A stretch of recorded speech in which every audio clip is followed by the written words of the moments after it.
Hello, my darlings. Welcome back to our cozy little corner. Do settle in and make yourself comfortable.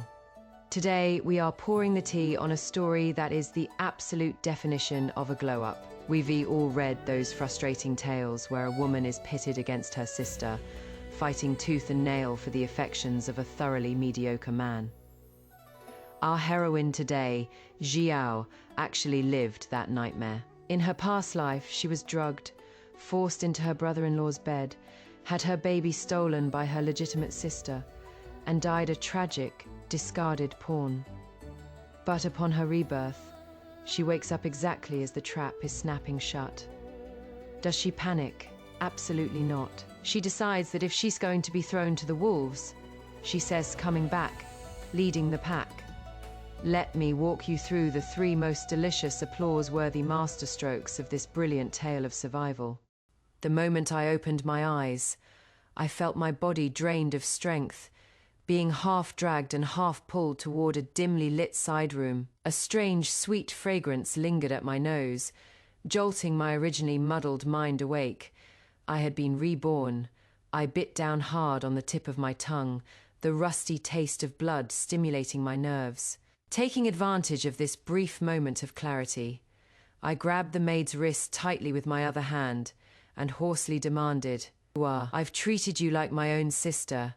Why betray me?" Xiao was my personal maid. At this moment, a flicker of panic flashed in her eyes, but she pushed me even harder toward the Marquise's guest room, lowering her voice. "Second miss, just accept your fate. The first miss has people stationed all around outside. You can't escape. You're just a concubine-born daughter anyway, might as well obey. Once it is done, the first miss will surely give you a way out." Despair and coldness spread from the soles of my feet. In my previous life, it was at this very moment that I was drugged by this enchanting muscle softening incense and lost my senses. When I woke up, I was already lying in my brother-in-law, the loyal and brave Marquise's bed. My legitimate older sister, Gu Jue, arrived with a crowd, just in time, was so enraged on the spot that she had a miscarriage, yet magnanimously took me in as a noble concubine despite my ruined reputation. I was so grateful back then that after entering the household, I worked like a slave for her, until the day I gave birth, when she tore off her hypocritical mask and ordered people to forcibly pour a potent labor-inducing drug down my throat. When I was bleeding heavily and on the verge of death, she leaned against the Marquise's arms and sneered coldly, "My body is damaged, and I can hardly get pregnant again. That you can bear the eldest son of the Marquise's household, for me is the greatest blessing for your lowly life. Rest assured, I will treat the child as my own. As for you, just die of illness." Only then did I realize that from start to finish, I was merely a tool for them to bear a child. Reborn in this life, I absolutely won't repeat the same mistakes. Since the door was blocked, a cold gleam flashed in my eyes. I used my last bit of strength to pull out the gold hairpin from my hair and stabbed it fiercely into Xiao's shoulder. Xiao let out a miserable scream and collapsed to the ground, clutching her wound. My hands were trembling badly, my teeth chattering loudly, yet I forced myself to stay calm and fished out the remaining packet of intoxicating incense from her sleeve. I shoved the hairpin into Xiao's hand and ruthlessly carved two horrifying bloody marks on my own forearm. The pain brought me completely awake. I dragged Xiao behind the screen, soaked a handkerchief with tea water, smeared all the remaining intoxicating incense on the handkerchief, and carefully tucked it into my sleeve. Finally, I stumbled and pushed open the inner door of the Marquise's side room. Half an hour later, just like in my previous life, my legitimate elder sister led all the ladies attending the spring banquet and pushed open the door, seeing the Marquis lying disheveled and unconscious on the couch, and me huddled in the corner trembling. Everyone gasped. A gleam of triumph flashed in my legitimate elder sister's eyes. Then her body went limp as she shrieked miserably. "Xiao, I've treated you like my own sister. Why would you use such despicable means to crawl into your brother-in-law's bed?" I didn't argue back, just dropped to my knees with a thud, my sleeve sliding down to reveal the deep red, bloody marks on my forearm. Tears streamed down my face as I cried out in despair. "Elder sister, please see clearly. Xiao has been framed. My personal maid was bribed by someone, drugged me with muscle-weakening incense, and forcibly dragged me here. When I fought back desperately, she even stabbed me with a hairpin." Seeing my wretched state, the madam's originally contemptuous gazes instantly turned to shock and suspicion. At that moment, the servants outside also dragged in the unconscious Xiao. She was clutching tightly a bloodied hairpin in her hand, and the wound on her shoulder matched exactly what I had described. Things had spiraled out of control, and my legitimate elder sister's face contorted for an instant. I seized the opportunity to kowtow heavily, presenting the drug-soaked handkerchief with both hands. During the banquet, I only drank 1 cup of tea that Xiao handed me before my whole body went weak. I used this handkerchief to wipe the corners of my mouth, so there must be drug residue on it. I beg all the madams to examine it and restore Yao's innocence. Among the crowd, Madame Wang from a family of physicians stepped forward, took the handkerchief and sniffed it lightly, her expression changing slightly. This is indeed the muscle-softening illusion incense from the Western regions. Anyone drugged with it would be completely powerless, absolutely impossible to actively seduce a man. This is the moment I knew our heroine was an absolute force of nature. She wakes up essentially heavily sedated and being dragged to her ruin. Instead of crying or simply trying to run away, she stabs her traitorous maid, slashes her own arm to stay awake, and saves the drug residue. When her conniving sister bursts in with all the aristocratic ladies to catch her in the act, Xiao flips the script entirely. She presents the evidence, proving scientifically that she was the victim of a setup. The suspense here is stunning. She plays the tragic, wronged innocent flawlessly while backed into a corner, publicly stripping her sister of the moral high ground. It's a masterclass in crisis management. If someone sets a stage to humiliate you, make sure you write the ending. As soon as these words were spoken, the entire room erupted in uproar, and the gazes toward my legitimate elder sister suddenly became subtle. At this moment, the Marquis on the bed was also awakened by the commotion. He rubbed his temples, looked at the fast before him, and to cover his embarrassment, pretended to be magnanimous, since this is a misunderstanding caused by the servants' scheming. Xiao has also suffered injustice. Why not pick an auspicious day to take the second miss into the household as a noble concubine? It would also be a happy occasion. Hearing that the Marquis not only didn't punish me but wanted to take me in, my legitimate elder sister became so angry and anxious that, combined with the aphrodisiac she had taken to set up this scheme, she suddenly felt a sharp pain in her abdomen. Fresh blood trickled down along her skirt. "Madam is bleeding," the maid screamed in terror. But I knelt on the ground, my face full of sorrow and determination.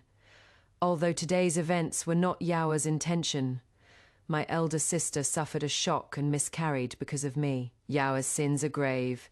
I request to go to the monastery outside the city, to shave my hair and become a nun, to spend my life with the Buddha lamp, praying for my elder sister and the Marquis's household. I will never step foot in the Marquis's residence again in this lifetime. Having said that, ignoring the crowd's praise for my resolute and righteous character, I let my body go limp and pretended to faint. The moment I closed my eyes, a faint cold smile curled at the corner of my lips. Enter the manor. Of course I'll enter, but I absolutely won't go in bearing guilt. I'll make them come begging me to enter in an 8-bearer sedan chair. After being sent back to the Marquis Manor, I was immediately slapped across the face by my furious father. "You've brought utter shame to the Gu family. Forget about going to any temple. Get your ass to the ancestral hall and kneel." I covered my swollen red cheek and obediently lowered my head. I knew that although father was opportunistic, After my resolute self-indication in front of so many ladies today, my reputation had already spread. He would never dare actually strangle me to death. After kneeling through the night in the cold ancestral hall, my mind became even clearer. Originally, I had planned to lie low in the temple for a few years, then fake my death at the right moment and flee far away with my aunt. But I had underestimated my legitimate elder sister's obsession. Early the next morning, my legitimate mother summoned me to the main courtyard. My legitimate mother sat upright in the seat of honor, her shrewd eyes sizing me up and down as she leisurely took a sip of tea. "Xiao, I know you've been wronged, but Yue is magnanimous and sensible. She sent word that as long as you're willing to enter the manor, you'll still be given the rank of noble concubine. With her protection, the rest of your life will be settled." I'm freezing all over. Although this dynasty doesn't forbid taking concubines, sisters serving the same husband still damages one's reputation. My legitimate mother and legitimate sister are willing to risk being criticized behind their backs, just to get me in there. There is only one reason. My legitimate sister's recent miscarriage damaged her fundamentally. She can no longer bear children. They need a breeding tool, with the Giyu family bloodline, that is also easy to control. I kowtowed heavily, my tone mournful yet resolute. "Mother, the world mocks sisters who serve the same husband. Yawa would rather die than let elder sister bear such infamy. Yawa's mind is made up. I'll set off for the temple tomorrow." My legitimate mother's expression darkened. She said no more, only waved her hand coldly. That very night, I saw my birth mother, concubine, and carried back to the side courtyard covered in wounds by two rough servant women. Concubine and offended the main wife, a minor punishment as a major warning. The servant woman snorted coldly, dumped her, and left. I threw myself beside the bed, looking at the crisscrossing cane marks all over concubine's body, tears bursting from my eyes. "Concubine mother, I've implicated you." Concubine mother weakly opened her eyes. She came from a declining family of medicine and pharmacology, originally possessing a cool and proud temperament. Only because father lusted after her beauty and schemed to trap her years ago, was she forced to be confined within these four walls. Her hands trembling, she stroked my hair and forced a slight smile. "Silly child. My indenture contract is still in the main wife's hands. We can't escape. If you go to the temple, the main wife has 100 ways to torture me to death. Enter the Marquise's household instead. Your legitimate elder sister, at least, has to maintain the appearance of a gentle, generous, and virtuous wife in public. If you stay obedient and keep to yourself, you can at least survive." Watching my concubine mother compromise and endure humiliation for my sake, hatred surged through my heart like raging waves. I wiped away my tears, dismissed everyone around us, lowered my voice, and told my concubine mother every detail of the tragic events that happened in my previous life. She was my only weakness in this world, and also my most solid support. After hearing my account, my concubine mother's originally pale face flushed with an abnormal redness. Trembling with rage, she suddenly grabbed my wrist.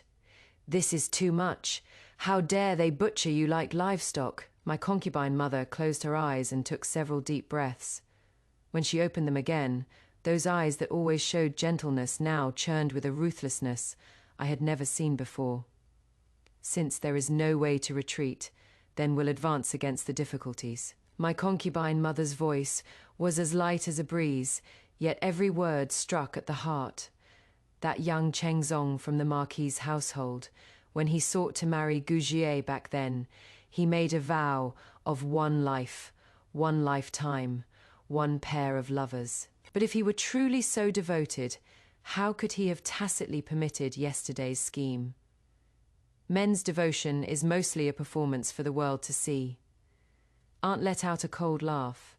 "In the medical books your maternal grandfather left behind, there are many secrets that were never passed down. Since they want to trade your life for wealth and glory, Xiao, then you should trample over them and become the sole master of the Marquis Manor. That night, Aunt dragged her ailing body and conspired with me until dawn. The next day, I changed into plain white clothes, knelt before my legitimate mother, kowtowed repeatedly like pounding garlic, putting on a weak appearance of having no choice but to compromise to save Aunt. Xiao is willing to enter the Marquis Manor to serve elder sister. Legitimate mother smiled with satisfaction, her tone carrying unconcealed warning.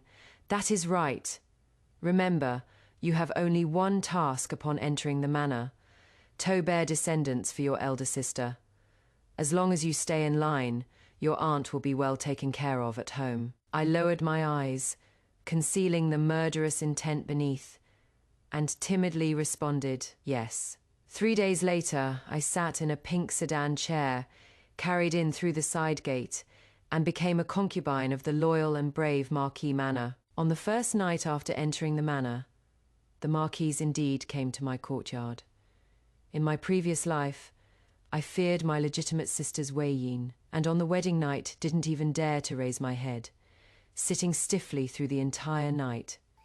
But in this life, I had prepared long ago. After bathing, I changed into a nightgown as light and thin as gauze, with an extremely fine red string tied around my ankle, dangling a silver bell. As I walked, the bell chimed crisply, accompanied by the union fragrance specially prepared for me by Auntie, seeping into one's heart strand by strand. I leaned halfway against the Marquis in an alluring yet pitiful manner, my fingertips tracing across his chest, ever so lightly. The Marquis's gaze instantly darkened. He lifted my chin, his tone suggestive. Who would have thought? Xiao, usually so dull, is actually so good at understanding romantic moods in private. My eyes reddened slightly as I looked up at him, filled with undisguised worship and admiration. The Marquis is brilliant and mighty. Being able to serve the Marquis is a blessing Xiao has earned through lifetimes of cultivation. Xiao is of lowly status and cannot help the Marquis with important matters outside, so I can only do my utmost in this inner residence to bring joy to the Marquis. Xiao is afraid the Marquis will think I don't respect myself. I trailed off, my pearly teeth lightly biting my red lips. How could that be? I absolutely love this side of you. The Marquis, his male vanity greatly satisfied by me, laughed heartily and picked me up. People fear comparison most. Elder sister was born noble, her temperament proud and strong. Even in bed she maintained the airs of a legitimate wife. But I was willing to set aside all pretense and use the most gentle and thoughtful way to lift him up to the heavens. That night, waves of passion surged. It wasn't until dawn broke that the Lord fell into a deep sleep. I only rested for half a shikan before getting up to go to the main courtyard to pay my respects to my legitimate elder sister, as was proper. As expected, I stood in the corridor for over a full shikan. The bone-chilling wind of early spring cut through me, but my face remained so impeccably respectful that no fault could be found. Though inside, I sneered coldly. The more my legitimate elder sister lost her composure and tormented me, the more it proved she hadn't slept well last night, her heart gnawed by jealousy. Finally, sounds came from inside. I held the scalding hot tea and knelt before my legitimate elder sister, raising it above my head. My legitimate elder sister's face was pale, dark circles, heavy beneath her eyes. She stared at my moistened, flushed face, her gaze practically flaying me alive. She made me hold up the tea for a full half-incense stick's time before graciously accepting the teacup. Younger sister worked hard last night. Now that you've entered the household, you must follow the rules. Bearing children to continue the Marquis' household's line is what truly matters, she said with a smile that didn't reach her eyes. Elder sister's teachings, Xiao will keep them in mind. I kowtowed obediently, then took out an exquisite rosewood box from my sleeve and presented it with both hands. Elder sister, Xiao knows my status is lowly, and I have nothing to repay you with. This is a piece of medicinal jade passed down from my maternal grandmother's family. Wearing it by one's side can nourish the blood and qi, and has miraculous effects on women's health and bearing descendants. Xiao specially asked Auntie for it to present to elder sister, wishing elder sister a speedy recovery.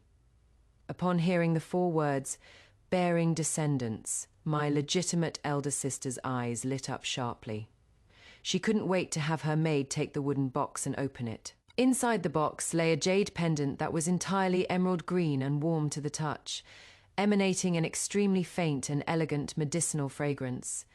This was indeed a good thing, a treasure from the bottom of Auntie's chest. My legitimate elder sister carefully played with the medicinal jade, her expression finally softening a bit. At least you have some thought, you may withdraw. I bowed and withdrew. The instant I turned around, my long eyelashes concealed the mockery in my eyes. The medicinal jade could indeed nourish the body, but Auntie had said that all things in this world mutually generate and restrain each other. The medicinal properties in this jade, if mixed over months and years with the pollen of those several precious western region datura flowers in the main courtyard of the Marquise's estate, would produce a colourless and odourless toxin that could cause one's blood and qi to surge violently, temperament to become irritable, and ultimately lose all reason. Oh, the absolute chilling brilliance of this move. Xiao is forced to enter the Marquise's household as a concubine, and on her first morning she gifts her sister a priceless medicinal jade to aid her fertility. Her sister, blinded by her obsession with having an heir, wears it daily. But Xiao has quietly planted datura flowers under her sister's window. The combination creates a slow burning toxin that drives the sister mad with paranoia and rage. It is the ultimate psychological warfare. She kills them with kindness. Xiao doesn't stoop to brawling in the mud. She simply hands her abuser a loaded weapon and waits for her to pull the trigger herself. Bloody brilliant, isn't it? Sister, you must wear it every single day. For the next half-month, the Marquise seemed to have acquired a taste for it, staying in my courtyard night after night. I counted the days. My legitimate elder sister's patience had reached its limit. The sound of teacups being smashed in the main courtyard grew louder with each passing day, and the second big gift I had prepared for my legitimate elder sister was finally delivered through the gates of the Marquise's manor. Ever since receiving that medicinal jade, my legitimate elder sister wore it close to her body every single day. On top of that, I discreetly bribed the gardener in charge of tending the main courtyard, having him plant several premium datura plants beneath her window. Within a month, my legitimate elder sister's temper became increasingly volatile. She would frequently beat and scold servants over trivial matters, and even when the Marquise came to her courtyard for dinner, she couldn't control her emotions, smashing several precious porcelain pieces in succession. The Marquis, who was only drawn to novelty in the first place, grew more and more disgusted with her hysterical behavior, and simply didn't set foot in the main courtyard for half a month.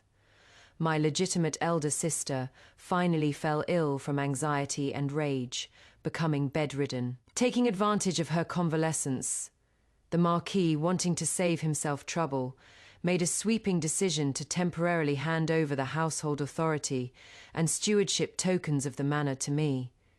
This played right into my hands. Though Mother had been confined to the inner quarters in my previous life, when teaching me, she had passed on everything she knew about bookkeeping and household management from her natal family. After taking over the account books, I wasn't the least bit flustered. Instead, using procurement and account reconciliation as pretexts, I quietly placed my own people in every key position throughout the Marquise's manor, without anyone knowing. More importantly, I took advantage of the opportunity to go out and review the accounts, using my personal savings to finally find that perfect candidate Auntie had mentioned. That day, the Marquis went out to attend a banquet and caused a huge commotion throughout the entire manor when he returned. He was carrying in his arms a delicate, fragile, and pitiable courtesan from a brothel, and even more unprecedentedly, he directly placed her in Lanniware Pavilion, which was closest to the main courtyard. My legitimate elder sister was originally still bedridden, but upon hearing this news, she forced her ailing body to rush to Lanniware Pavilion and immediately erupted into a fierce argument with the Marquis. She hysterically questioned the Marquis about why he would take a woman from a brothel as a concubine of high rank, accusing him of breaking his vow of one life, one lifetime, one partner. But the Marquis, with a face full of impatience, flung her hand away and said coldly, "You're lying sick in the main courtyard like a mad woman. Am I not allowed to find someone for comfort? I've shown consideration for your dignity by not taking concubines for 3 years since our marriage. Not only have you failed to produce an heir, now you don't even have the slightest magnanimity expected of a principal wife. You truly don't know what is good for you." My legitimate elder sister trembled all over with rage, and disregarding her appearance, tried to go forward and attack that woman named Linga. The Marquis flew into a fury, and in front of all the servants, gave my sister a hard slap across the face, sternly rebuking her for committing the offense of jealousy among the 7 grounds for divorce, and ordered her to return to the main courtyard under confinement to reflect on her mistakes.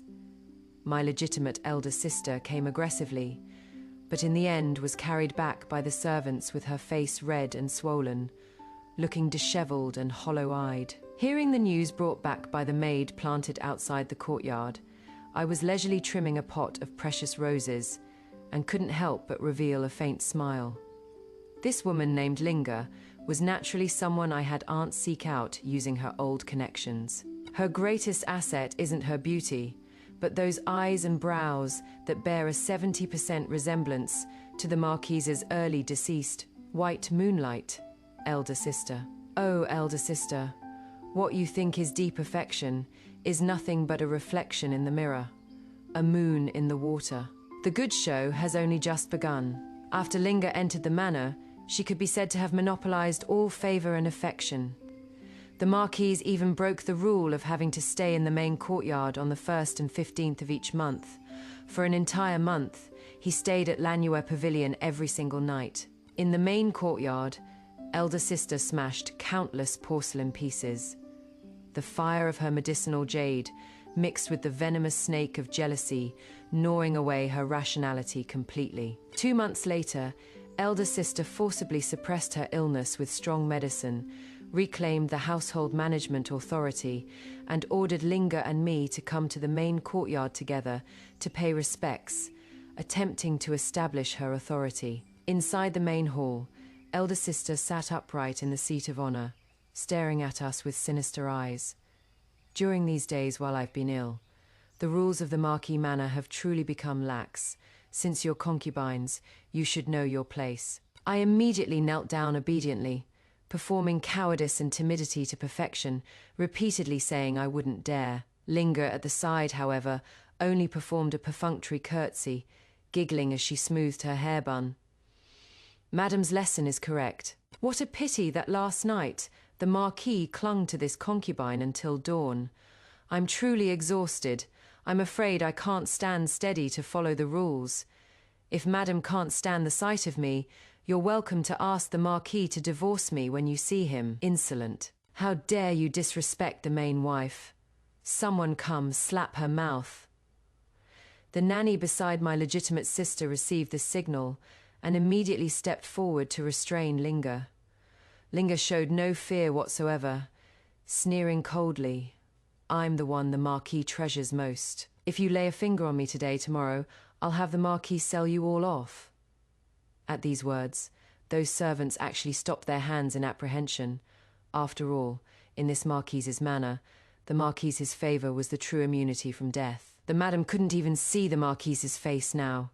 Who would dare truly touch Linga? My legitimate sister looked at Linga's arrogant face, so angry she gasped heavily, clutching her chest, her face deathly pale. Seeing this, I hurriedly picked up a cup of warm water and handed it to her, using a voice only the 3 of us could hear, feigning concern as I spoke softly and gently. Eldest sister, please calm your anger. The reason why Aunt Ling is so arrogant, and even the Marquise indulges her, is simply because she resembles the Marquise's white moonlight, who passed away years ago. Sister, please don't let a mere substitute ruin your health. My legitimate elder sister's hand holding the water suddenly froze. The teacup shattered on the ground with a bang, hot water splashing and soaking her skirt hem. Yet she seemed completely oblivious. What did you say, white moonlight substitute? She stared at me fixedly, the red veins in her eyes seeming ready to bleed. I pretended to lower my head in fear. Sister, did you not know? The Marquise deeply loved a woman back then, but sadly that woman had a thin fate. This matter is not a secret among the older generation in the capital. The reason Sister won the Marquise's heart back then was also because your side profile bears some resemblance to that young lady. Each word like a knife, each knife drawing blood. My legitimate elder sister collapsed into the armchair, her hands trembling violently. She had thought herself a pearl cherished in the Marquise's palm, and had even used all manner of potent medicines to ruin her own body, just to bear him a legitimate son, and cruelly schemed against her own younger sister. In the end, her wholehearted devotion and pride to the bone were merely because she was a 70% resemblance substitute. Watching her twisted expression of collapsed faith and unbearable pain, I lowered my head, the corner of my mouth curling into a cruel smile. Ever since learning the truth about her white moonlight, my legitimate elder sister completely lost her mind. Late the next night, she barged into the Lord's study like a vengeful ghost, and they had the most terrifying fight since their marriage. Not only did the Lord fail to comfort her, he found her utterly unreasonable and kicked her away. From then on, my legitimate elder sister was completely confined to the main courtyard by the old madam under the pretext of suffering from madness, forbidden to even step outside the main gate. And right at this moment, I took the opportunity of requesting a wellness pulse check to naturally announce the news of my pregnancy. The Lord was overjoyed beyond measure, and for several consecutive days, rewards flowed like water into my courtyard. He gently caressed my belly, his eyes rarely showing a trace of fatherly tenderness. Xiao, you've done well. If it is a boy, this Lord will personally raise and teach him. I leaned against him, deliberately showing a fearful expression. My lord, elder sister has ruined her health over the years, trying for an heir, and still has none.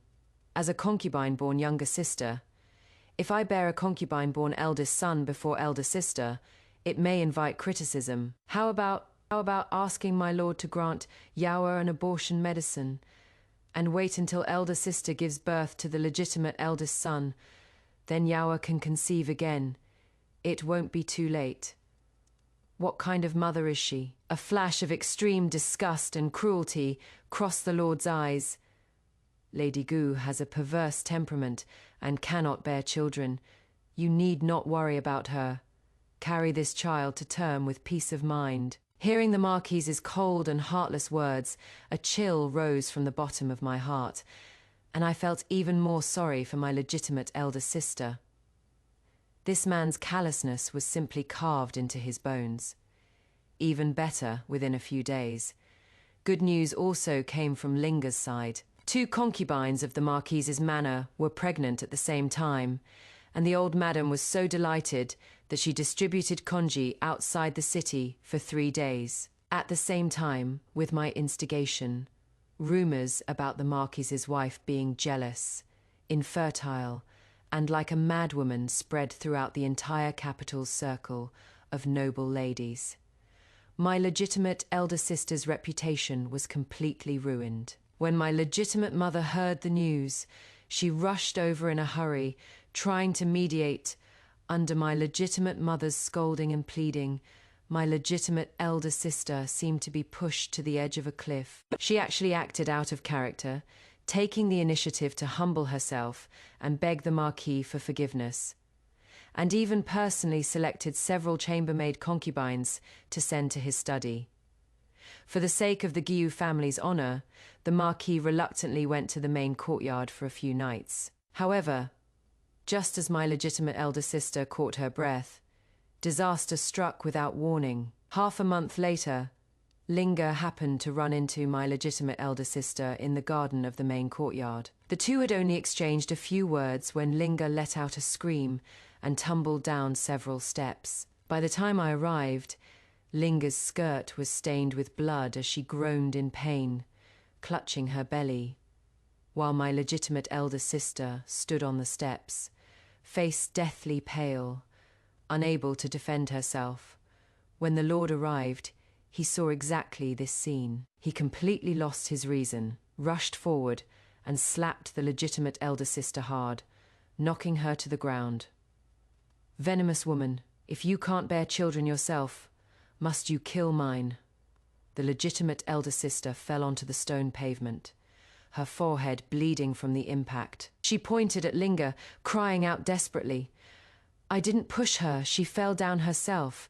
My lord, she is framing me." "Everyone saw you, arguing with her, and you still dare to make excuses." The Lord was furious to the extreme, publicly exposing her past. "Don't think I don't know what you're scheming. You even wanted to drug Xiao before, steal her child and kill the mother to keep the child. You venomous woman with such wicked thoughts." I stood to the side, forcing out tears at the right moment, shouting miserably, "Elder sister, if you really want a child that badly, Xiao will risk her life to give birth and let you adopt it. How could you strike with such viciousness?" This statement directly sentenced the legitimate elder sister to death for murdering offspring. The old madam had a heart attack from anger and was carried back. The Lord gritted his teeth even harder, dragged Lady Guiou back to the main courtyard, and nailed the gates shut. "Without my permission, she shall never come out again in this lifetime." The legitimate elder sister, hair disheveled, her desperate laughter echoing through the garden. "Ha ha ha, retribution. This is all retribution." In truth, there was no fetus in Linga's belly at all. What Auntie gave her was the false pregnancy powder recorded in medical texts. Although the pulse feels like a rolling pearl, after 2 months it would naturally dissolve into a pool of blood and discharge, causing no harm to the mother's body. This was merely the final trap I set together with Linga to completely cut off my legitimate elder sister's way out. After my legitimate elder sister was nailed down in the main courtyard, the Marquis Manor fell completely under my control. A full 6 months passed, and on the eve of my delivery, it happened to be my legitimate elder sister's birthday. That evening, the Marquis was having dinner in my room. With my big belly, I gently served him a bowl of soup and said softly, "My lord, tomorrow is elder sister's birthday. She has been confined for over half a year and surely knows her mistake by now. Although elder sister committed a grave error, she did share 3 years of marital affection with you after all. For old time's sake, please go see her tomorrow. Consider it accumulating virtue for our unborn child." The Marquis looked at my docile appearance and only felt I was magnanimous and proper. He sighed and agreed. "Very well. I'll go check tomorrow to see if she is dead yet." My lowered eyes concealed unfathomable schemes. I knew all too well that the toxicity of the medicine jade, combined with the catalyzing effect of mandala, plus over half a year of confinement and despair, had long pushed my legitimate elder sister's mental state to the brink of collapse. The next night, the Marquis stepped into the main courtyard. Just half an hour later, a shrill scream pierced through the night sky of the Marquis's manor. A servant stumbled and crawled into my courtyard, his face pale as paper. "Second miss, something terrible has happened. The madam has gone mad. She has injured the Marquis." I immediately suppressed the cold sneer at the corner of my mouth, putting on a panicked expression as I was helped by the maids toward the main courtyard. Pushing open the door that had been smashed to pieces, the scene before my eyes was chilling. The Marquis lay in a pool of blood, his hands clutching the back of his head tightly, already breathless. Meanwhile, my legitimate sister was disheveled all over, still gripping that medicinal jade emanating a subtle fragrance in her hand, crying and laughing at the same time. Ah, complete lunatic.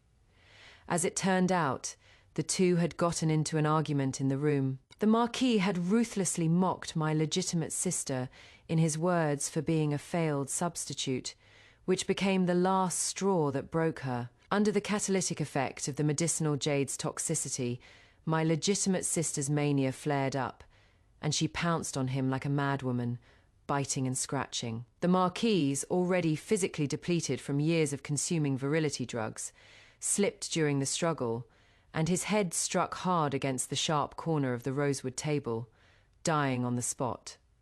This is the grand finale, and it is sheer poetic justice. Xiao finds a courtesan named Linga, who looks exactly like the Marquis's dead first love. His white moonlight. She uses Linga to completely shatter her sister's illusion that her husband ever truly loved her. The beauty of this climax is that Xiao doesn't even have to lift a finger. The toxic husband and the unhinged sister, driven mad by their own egos, jealousy, and the slow burn toxin, literally destroy each other in a locked room. The rubbish takes itself out. It's as deeply satisfying because it proves that relationships built on manipulation and lies will inevitably implode under their own weight.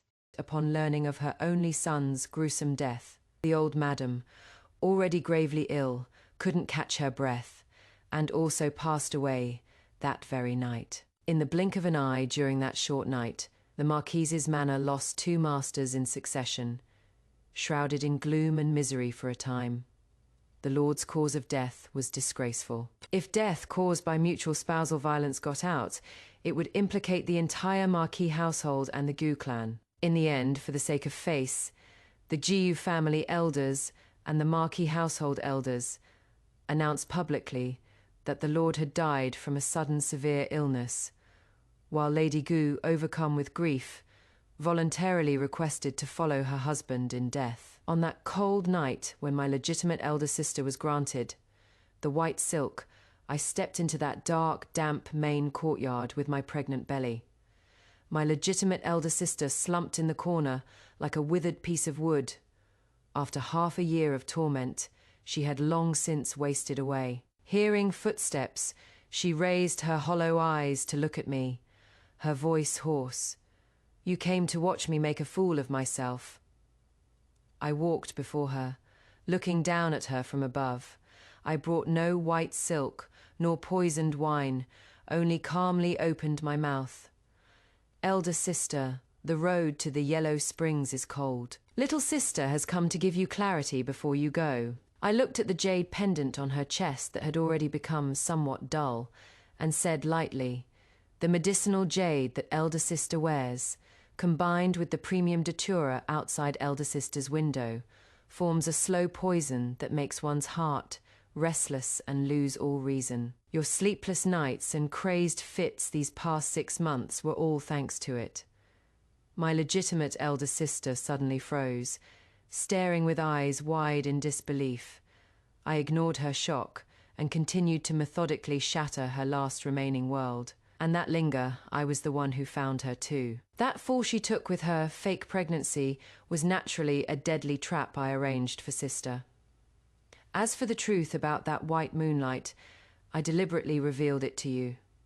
I merely planted a seed of jealousy in your heart. It was the demon of evil in your own heart that lost control, causing you to personally anger your grandmother, who loved and doted on you to death, and personally destroy the husband you loved most.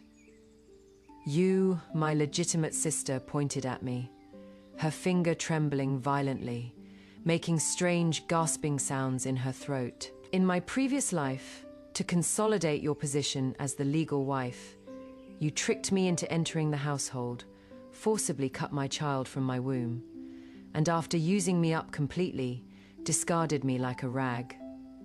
I leaned down, my eyes like knives staring at her. All of this is the debt you owed me from your previous life. I won't kill you today. I'm only letting you see clearly in this final moment how stupid you were to personally destroy everything you had with your own hands. PFFT, the truth was like the most poisonous blade, viciously shredding her heart to pieces. My legitimate sister finally couldn't withstand this enormous shock and despair. She suddenly spurted out a large mouthful of black blood, her whole body falling straight down, eyes wide open with unwillingness, her life force completely severed. She didn't die from poison, but from her heart vessels rupturing due to overwhelming rage and anguish. I glanced coldly at her corpse, then turned and walked out of that hellish courtyard. The night wind brushed against my face, and I felt an unprecedented sense of relief and ease. 3 days later, under the care of the midwife, I successfully gave birth to a pair of dragon phoenix twins. With the main line of the Marquis household having no heirs, the clan, in order to have someone to carry on the family line, not only acknowledged my children's status, but also, through my legitimate mother's maneuvering, officially elevated me to become the sole mistress of this vast Marquis residence. Leveraging the authority of being the newly appointed mistress of the Marquis household, I employed some tactics and got hold of dirt on my social climbing father. To keep his official hat, he had no choice but to obediently hand over Auntie's indenture contract with both hands and send her to the Marquis residence to live out her years in comfort. That packet of intoxicating incense at the spring banquet ultimately didn't ruin my chastity.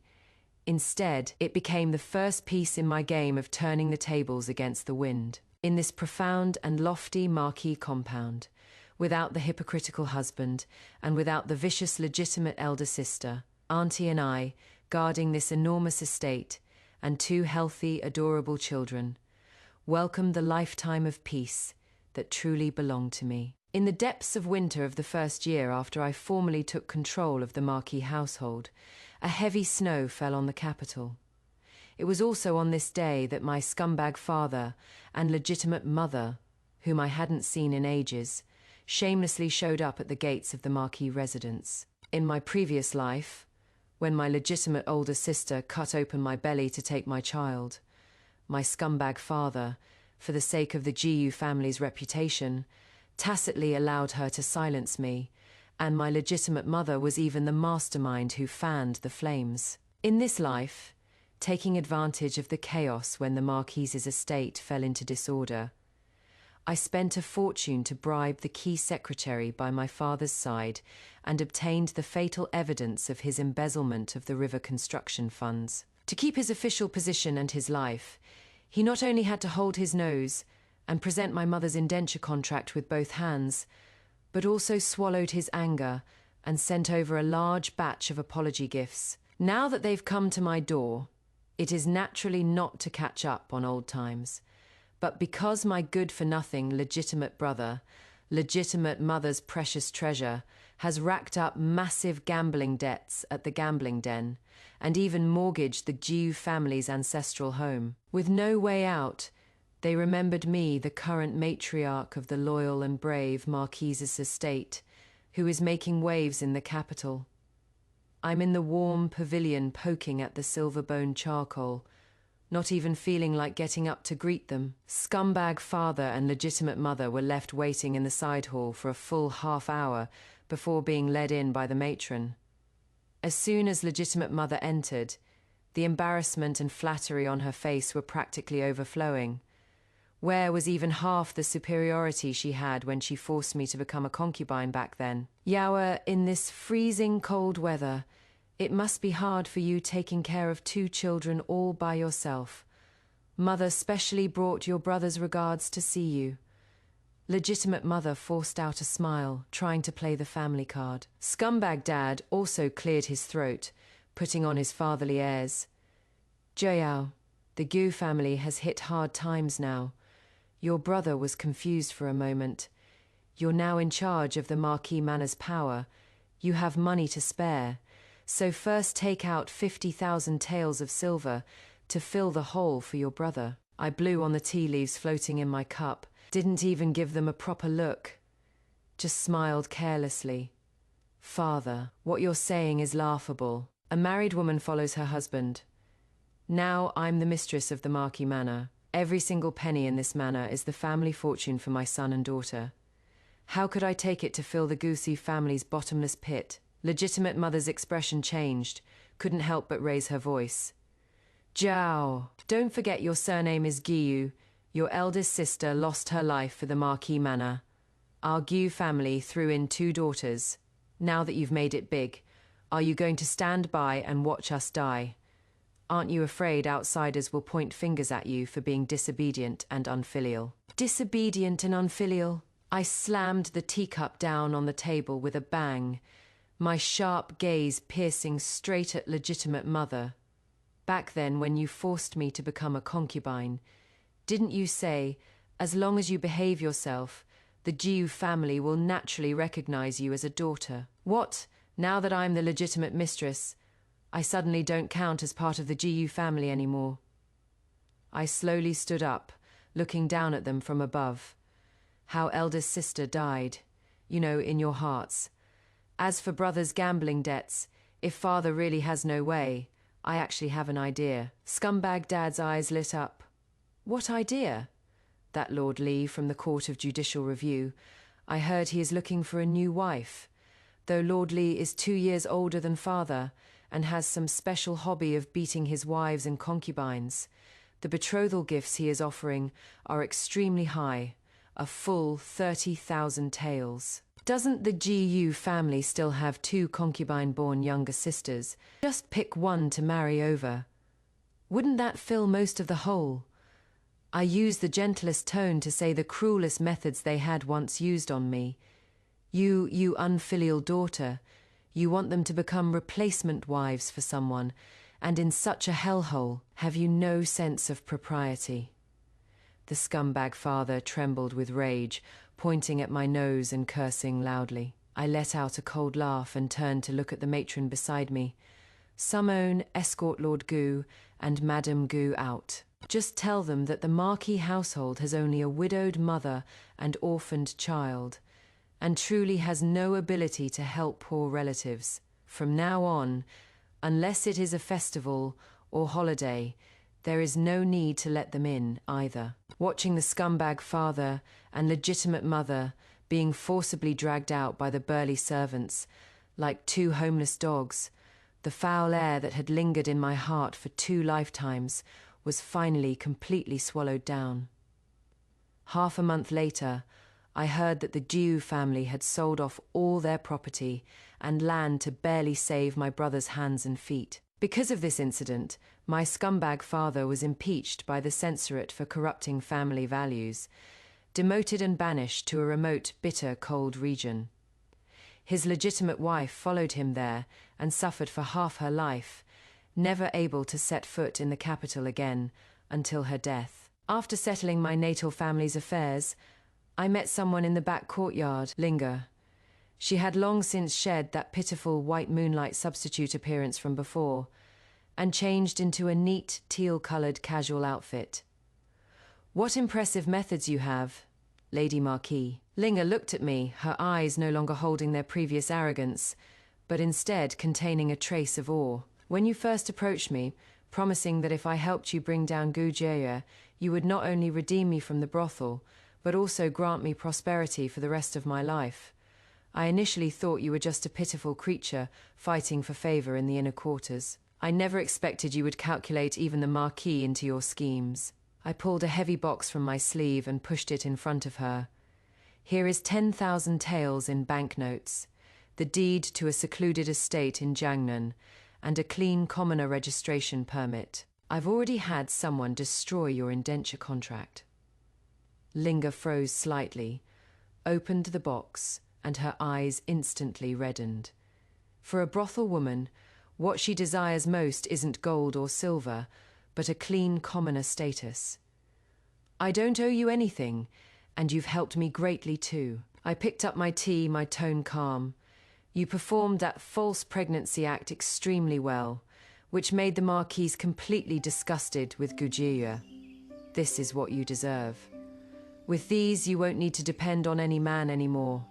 nor will you have to be anyone's substitute. The water towns of Jiangnan nurture people. Well, go there and be a wealthy lady, or do some business. Anything is better than being a plaything for the powerful here in the capital. Linga solemnly took a step back and performed a deep, proper bow to me. Madam's great kindness, Linga will never forget for as long as I live. In the future, if Linga gains a firm foothold in Jiangnan, should Madam ever need anything, Linga will go through fire and water for you. I watched her straighten her back and walk out through the side gate of the Marquise's manor without looking back, like a bird finally freed from its golden cage, flying toward the vast open world. And in the grievances of 2 lifetimes, I had finally completely severed all the shadows. In the blink of an eye, 5 years passed. The crabapple flowers in the Marquise's manor bloomed and withered and bloomed again. These past few years, without the mother-in-law's harassment, without the vicious rivalry between sisters, and without the hypocritical scumbag playing both sides, the inner quarters of the Marquise's manor had become as peaceful as a paradise beyond the mortal world. My pair of dragon phoenix twins inherited the title of heir apparent and the princess title, extraordinarily clever. They don't need to know about the previous generation's bloodshed and chaos, only need to grow up safely in this life of luxury and endless love. And my most cherished auntie, ever since I brought her into the Marquis manor, not only has her health been nourished to a rosy glow, I even specially set up a large separate medicine room for her in the back courtyard. She no longer needs to read anyone's expression, spending her days immersed in ancient medical texts. Not only has she developed many health pills that are worth a fortune, she has even made a name for herself as the divine physician matriarch in the circle of noble ladies in the capital. Her days are more comfortable than mine this morning. I finished checking the account books for this month's earnings from the shops under the Marquis manor, looking at the income that had tripled compared to when the Marquis was alive. I closed the ledger with satisfaction. Mother! The dragon phoenix twin children stumbled as they pushed open the door, like 2 joyful jade snow dumplings tumbling into my embrace. Grandmother made sweet autumn pear syrup again and told us to bring it to Mother to taste. I held the children on my lap and tasted a bit of that sweet autumn pear syrup, feeling the fragrance fill my mouth. Looking up, the sunlight outside the window was just right, streaming through the latticed window onto the golden brick floor. Warm and cozy. I leaned back on the soft couch and comfortably squinted my eyes.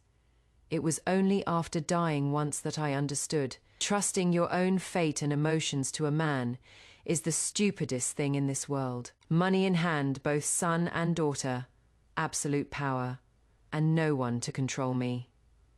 A life like this now of ditching the father, keeping the kid, and making bank solo is what truly feels fucking amazing. If I had to distill the absolute magic of this story, my lovelies, it comes down to 2 beautiful core themes: sovereignty over suffering and true alliances first. Let's look at sovereignty. Xiao realizes very quickly that the patriarchal game fighting another woman for a man's favor is rigged. So, she stops playing it. She uses the Marquis not out of love, but as a stepping stone to secure her absolute independence. The fact that her happy ending isn't finding a better man, but rather guarding her estate, counting her own money, and raising her children in peace is incredibly refreshing. It's the ultimate wealthy widow fantasy. Secondly, look at true alliances. While her biological father and legitimate sister were perfectly happy to throw her to the wolves, Xiao builds a sanctuary for the women who actually matter. She rescues her biological mother, auntie, and turns her into a celebrated physician. She even buys the freedom of the courtesan, Linga, setting her up with an estate in Jiangnan. This story beautifully illustrates that true power isn't about stepping on other women. It's about destroying the systems that oppress you and then pulling the real ones up with you. So, the takeaway for today: My darlings, never let an environment dictate your worth. If the cage is made of gold, melt it down and buy yourself a bloody estate in the country. If you relished watching our heroine take absolute control of her destiny and secure her peace, please be an absolute star and hit that subscribe button. Give this video a like if you cheered when she kicked her toxic parents out into the snow.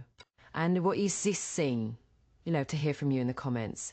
Have you ever had a moment where you stopped playing by someone else, unfair rules, and wrote your own script? Let's share our best glow up stories down below. Until next time, keep your boundaries firm, your tea hot, and remember, your peace is always worth protecting. Cheerio.